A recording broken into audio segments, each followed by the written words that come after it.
Welcome to our channel মায়ের রন্ধনশালা। আমরা সবাই ভাতের শেষ পাতে যে জিনিসটা খেতে ভালোবাসি সেটা হচ্ছে চাটনি। চাটনি নানা রকমের আপনারা খান, তো আজকে মা সবার প্রিয় টমেটো চাটনি করবে, কিন্তু মা কীভাবে করবে আমি সেটুকু শুধু তুলে ধরছি। আসুন শুরু করা যাক। কড়াই দেখুন অল্প একটু তেল মা দিয়েছে,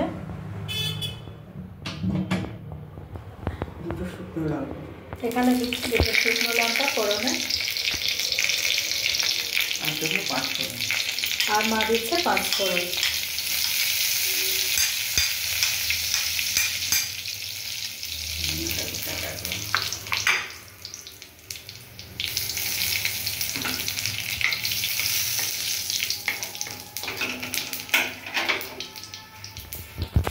পাঁচফোড়ন শুকনো লঙ্কা ভাজা ভাজা হয়ে গেছে। এরপরে মা এখানে টমেটো কেটে রেখেছে, টমেটোটা মা এর মধ্যে দিয়ে দিচ্ছে।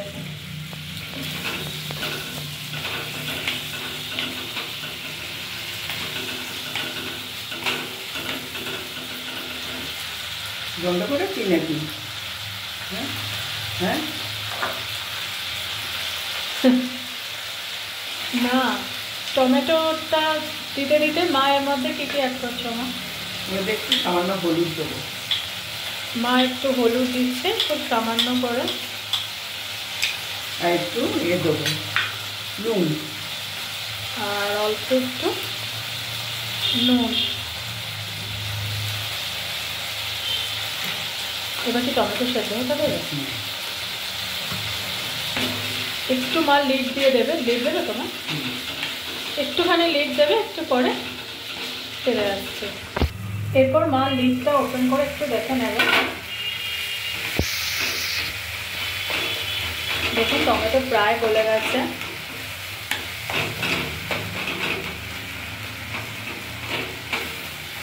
এবার চিনি দিয়ে দেবো।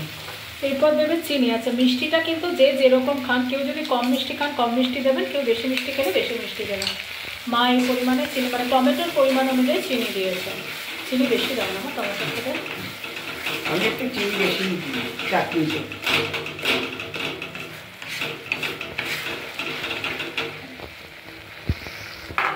এরপর কাজু কিশমিশ দিয়ে দেবো। এরপরে মা দিচ্ছে এই যে কাজু আর কিশমিশ। কাজু, হ্যাঁ ঠিকই বলেছি, দিয়ে দিলাম।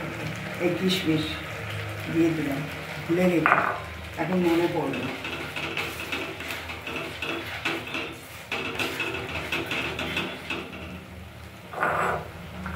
এরপর দেবো খেজুর। আচ্ছা, এরপরে মা কী কী দিচ্ছে? খেজুর আর আমসত্ত্ব। আমসত্ত্ব দিচ্ছি প্রথমে, আমসত্ত্ব, তারপরে দেবো খেজুর।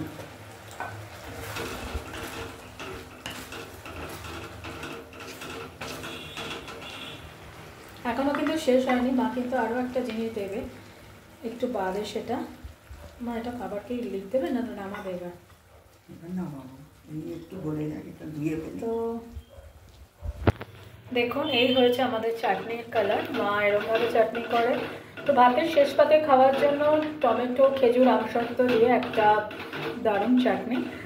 তো আজকের রেসিপি এই অবধি। মা এবার বাটিতে ট্রান্সফার করবে। আরও হ্যাঁ, আর একটা জিনিস মা দেবে, এখনও শেষ হয়নি, 5 ফোড়ন গুঁড়ো। এবার মা নামানোর আগে দেবে 5 ফোড়নের গুঁড়ো।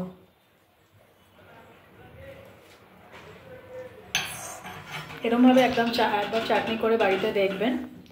আর please please please please please চ্যানেলটাকে সাবস্ক্রাইব করুন, আমাকে আর মাকে আশীর্বাদ করুন যাতে আমি আমার এই চ্যানেলটাকে নিয়ে অনেক দূর এগোতে পারি।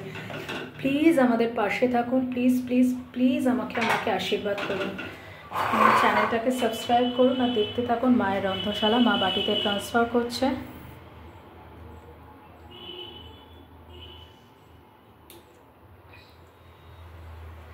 ভাতের শেষ পাতে খাওয়ার জন্য দারুণ একটা চাটনি। এরপরে মা ওপর থেকে আর একটু 5 ফোড়ন গুঁড়ো দিয়ে দিল। তো আজকে এই অবধি। অন্যদিন অন্য কোনো রেসিপি নিয়ে আবার ফিরে আসবো। ভালো থাকবেন, দেখতে থাকুন মায়ের রন্ধনশালা। টাটা।